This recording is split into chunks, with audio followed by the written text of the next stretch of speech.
galera da enfermagem. Combinei de fazer uma live para falar um pouco sobre o projeto de lei da enfermagem 2564. Estou vindo aqui falar sobre o projeto de lei que foi aprovado na enfermagem. Está todo mundo muito feliz, todo mundo muito animado com essa oportunidade que a enfermagem está tendo, né, de ter finalmente o seu piso salarial aí instituído, como outras profissões, né? Então, eu me senti na necessidade de estar vindo aqui rapidinho, estar falando com o pessoal da enfermagem que me pergunta muito sobre esse projeto de lei. Então, eu fiz aqui umas anotações das perguntas que mais me fazem, né, sobre esse projeto de lei. E é muito importante que a gente tenha consciência do que foi isso, do que aconteceu, do que a enfermagem conseguiu fazer, porque essa luta não é recente. O pessoal aí que está começando a ver a enfermagem nesse movimento de janeiro, nós tivemos instância, perdeu em segunda instância, foi até a esfera federal e o Supremo, infelizmente, embarreirou. Foram mais votos contra do que a favor.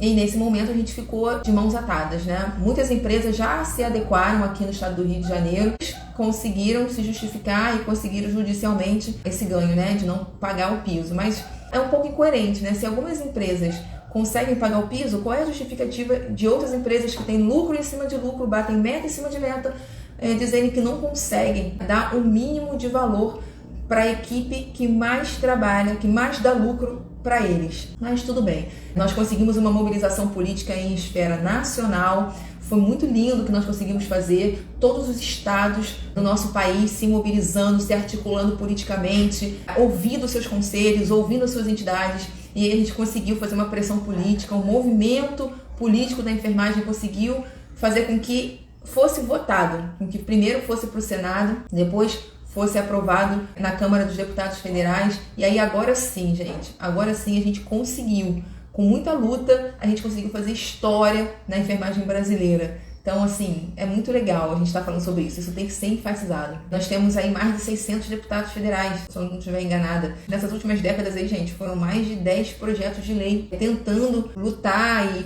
tornar vigente o piso, um piso salarial para a enfermagem, coisa que a nossa profissão não tem. Então, sim, foi muita luta. Foi uma luta muito grande, política principalmente, para a gente conseguir fazer isso.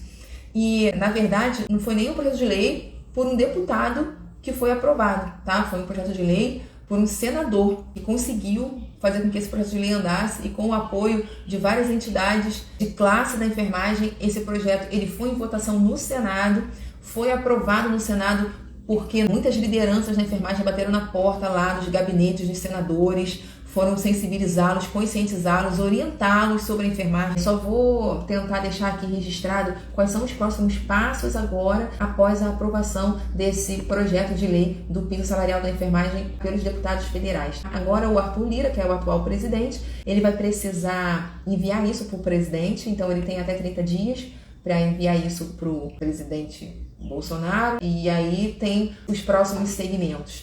O que pode acontecer? Primeiro, o Bolsonaro vai receber isso em até 30 dias e ele vai ter aí 14 dias para tomar a decisão dele. Uma decisão é sancionar a lei, né? Ele pode sancionar, pegar a caneta BIC dele lá e assinar embaixo e tá tudo resolvido. Sendo que, é claro que fica inviável essa data de publicação, a lei se tornar vigente a partir do momento que ele for assinar. A gente sabe que vão entrar com 1 milhão de pedidos para que isso não saia no automático, né? A valer da data da assinatura, da publicação da lei. Então, provavelmente ele vai dar aí um prazo de 90, ele pode dar de 90 a 180 dias, tá? Para que essa lei entre em vigor. E aí a gente já sabe que vai continuar sendo luta, que a luta da enfermagem não acabou ainda, mas essa é uma solução e uma solução viável, né? Porque a gente já esperou tanto tempo. Se ele sancionar essa lei aí de primeira, botando um prazo de 180 dias, eu tô até achando que isso é um saldo super positivo, tá? E aí tem outras duas opções. Ou ele veta, e se ele vetar, aí o projeto vai voltar para o Senado, vai voltar lá para o Congresso com os deputados federais e vai ter que ser novamente avaliado, as justificativas, e aí eles podem derrubar. E eu acredito que isso que vai acontecer. Se o Bolsonaro vetar, vai voltar, os deputados federais vão aprovar, até porque eles não voltam atrás, né, nas decisões que eles tomam por maioria de votos. Então, eles provavelmente vão derrubar e aí vai ter que ser sancionada essa lei. Ou então tem a terceira opção também, que é o Bolsonaro, ele veta parcialmente E aí ele vetando parcialmente, vai acontecer a mesma coisa, vai ter que voltar para o Senado para ser analisado, vai voltar para os deputados federais analisarem, é a mesma coisa, eles vão avaliar e aí vão derrubar o veto do presidente e devem colocar para frente essa lei. E tem também uma outra opção que o pessoal não sabe, mas pode acontecer do Arthur Lira mandar isso para o atual presidente e ele não responder. Isso pode acontecer, não acho que acontecerá, mas é uma coisa possível. Se ele não responder, gente, o que vai acontecer é que essa lei ela é sancionada automaticamente, tá? Porque os nossos órgãos legislativos, que é o Senado e é o Congresso, os deputados federais, eles votando isso é lei, porque são eles que criam e aprovam as leis do nosso país, não é o presidente. Então, se o Bolsonaro não responder, essa lei é sancionada automaticamente e aí cabe ao governo avaliar quais serão as fontes de custeio para isso, para o SUS. Essas fontes de custeio é a forma como que o SUS vai arcar com esse aumento da folha. E eu queria lembrar a vocês que isso não é uma função da enfermagem, discutir ou ficar mostrando como é que o governo vai arcar com o nosso custo. Nós somos o que mais trabalhamos dentro do SUS. Isso é uma questão de direito. A enfermagem não tinha piso salarial, as pessoas pagavam o que queriam para a enfermagem, inclusive o SUS.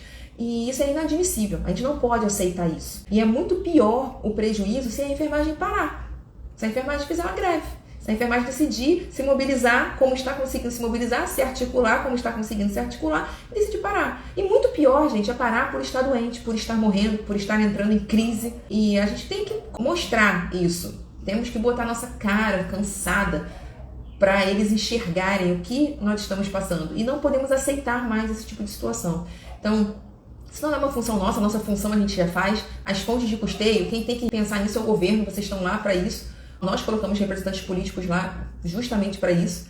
Então é importante que a gente mantenha-se firme, mantenha-se forte. Como é que a gente pode fazer isso, gente? Fortalecendo e nos articulando politicamente. Então isso é uma ótima lembrança para que a enfermagem entenda como é que nós temos força política, como é que nós podemos fazer movimentos em nosso favor. Tem aí a questão da PEC 122. Essa PEC, inclusive, foi a que se tentou votar na frente do projeto de lei 2564, né? Porque se vota esse projeto, a gente ia ter uma dificuldade muito grande para conseguir a aprovação desse piso esse ano, mas Arthur Lira não conseguiu, né? Várias manobras aí de vários deputados para conseguir colocar a PEC 122 para ser pautada e votada na frente do nosso PL, do piso, mas isso não aconteceu. Ele cumpriu com a palavra dele, ele falou que ia colocar no nosso projeto de lei para ser votado antes e colocou. Então, o que é essa PEC 122? Por que ela seria um problema para a gente?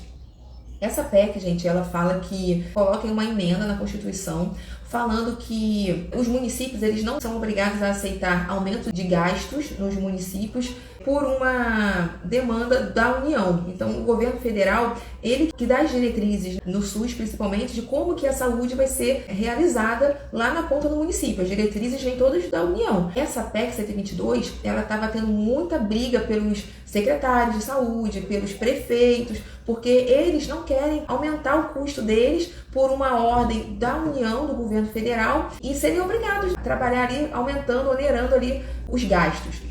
E essa PEC, ela fala justamente isso. Ela fala que os municípios eles não precisam aceitar mudanças que vão aumentar os custos dos municípios. Isso aí ia nos prejudicar muito, né? Porque se essa PEC 122 ela fosse aprovada, o que ia acontecer seria que o piso da enfermagem ele teria que ter emendas, teria que ser revisado por causa dessa questão dos municípios não seriam obrigados a arcar com esse piso aí para enfermagem, o ajuste salarial. Mas não passou, então assim, menos um problema pra gente. E queria falar para vocês que existem deputados que estão tentando dar mais alicerce para esse projeto de lei, fundamentar mais ele ainda, fazendo com que esse projeto de lei ele seja uma lei que entre para a Constituição Federal, porque a gente sabe que vai ter muita gente aí entrando na justiça falando que isso é inconstitucional, porque não está na Constituição, e assim, não precisa estar na Constituição, né? Precisa estar na lei. Então já existe uma lei federal, que é a 7498, que é a lei do exercício profissional.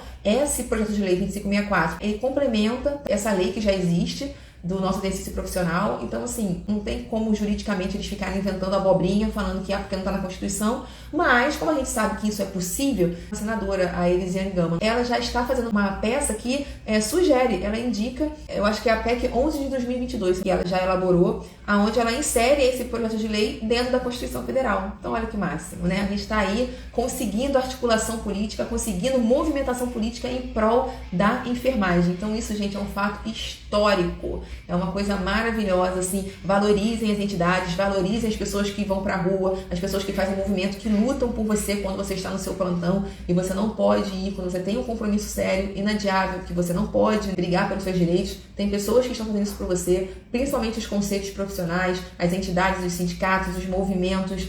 Gente, vamos nos mobilizar, vamos nos engajar, vamos mostrar que nós temos força política. E a melhor forma de mostrar isso, gente, é na urna. Já chega de ficar votando no coleguinha médico, no coleguinha que seja lá de que outra categoria for, que já tem representatividade política, nós que não temos. Então vamos começar a pensar aí no seu estado, quem é o deputado federal que você vai eleger, que vai representar a enfermagem lá em Brasília, tá, gente? A gente precisa pensar nisso. Imagina se nós tivéssemos um deputado federal de cada estado em Brasília para lutar pela enfermagem.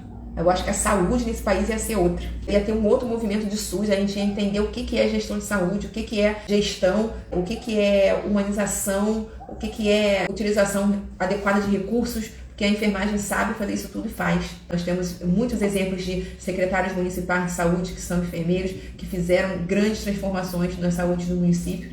E isso são provas de que a enfermagem tem muita competência, tanto na assistência quanto na gestão, e na gestão pública e na privada, nas duas gestões. Então é isso, queria parabenizar a enfermagem, porque a enfermagem conseguiu unir direita e esquerda, hein? Vocês repararam isso?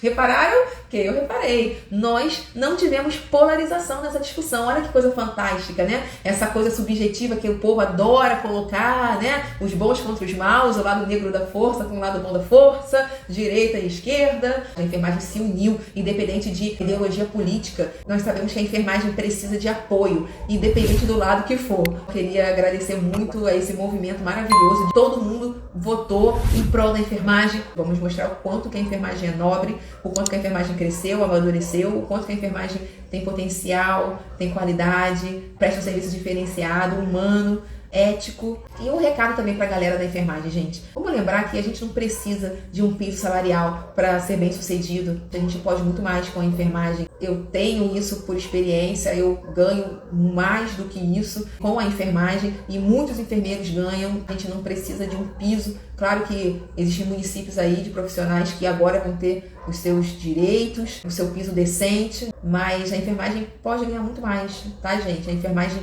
ela é uma ferramenta de qualidade de vida para o enfermeiro. A gente briga aí por um piso de 4 mil e pouco, que eu acho super baixo. A proposta inicial era 7 mil e pouco, a gente foi para 4 mil e pouco de piso. Então eu acho que não foi vantajoso para o enfermeiro isso, mas amém, glória a Deus, é o que tem, é o que a gente consegue hoje e amanhã a gente briga por melhorias. Mas eu conheço enfermeiros que estão ganhando 10 mil, gente, 30 mil reais, estão ganhando 100 mil reais. Então assim, vamos ampliar nossos horizontes.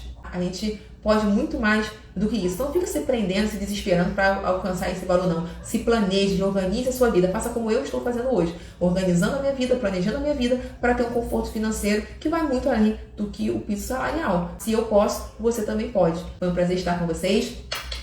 Até a próxima, gente. Tchau, tchau.